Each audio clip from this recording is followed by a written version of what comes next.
সরকারি চাকরিজীবীদের জন্য বহু প্রতীক্ষিত নতুন বেতন কাঠামো প্রস্তাব চূড়ান্ত করতে 10 সদস্য বিশিষ্ট একটি কমিটি গঠন করেছে বেতন কমিশন। এই প্রেক্ষাপটে ধারণা করা হচ্ছে আগামী 2026-27 অর্থবছরের 1 জুলাই থেকে এই কাঠামো পুরোপুরি কার্যকর হওয়ার সম্ভাবনা রয়েছে।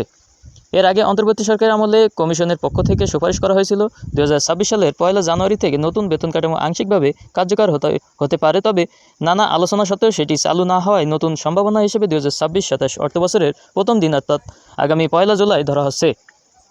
এদিকে গত বছরের জুলাই মাসে 21 সদস্যের বেতন কমিশন গঠন করা হয়। এই কমিটি কাজ ছিল পে স্কেল সংক্রান্ত তথ্য সংগ্রহ করে একটি পূর্ণাঙ্গ প্রতিবেদন জমা দেওয়া। এরই ধারাবাহিকতায় এবার নতুন করে 10 সদস্যের একটি কমিটি গঠন করা হয়েছে, যার কাজও পে স্কেল সংক্রান্ত তথ্য বিশ্লেষণ করে প্রতিবেদন জমা দেওয়া। আর তাদের তথ্যের ভিত্তিতেই পে স্কেল বাস্তবায়ন হবে বলে আশা করছে সরকারি কর্মচারীরা। অন্যদিকে নবম পে স্কেল বাস্তবায়ন নিয়ে এখনও কোনো চূড়ান্ত সিদ্ধান্ত নেওয়া হয়নি বলে জানিয়েছে নতুন অর্থমন্ত্রী আমির খসরু মাহমুদ চৌধুরী। তিনি গত 28 ফেব্রুয়ারি প্রধানমন্ত্রীর সঙ্গে এক বৈঠক শেষে জানান, পে স্কেলের সুপারিশগুলো না দেখে এ বিষয়ে মন্তব্য করা সম্ভব নয়। দেশের বর্তমান আর্থিক অবস্থায় এটি কতটুকু বাস্তবায়ন করা সম্ভব হবে তা বিস্তারিত পরীক্ষা নিরীক্ষার পর সিদ্ধান্ত নেওয়া হবে।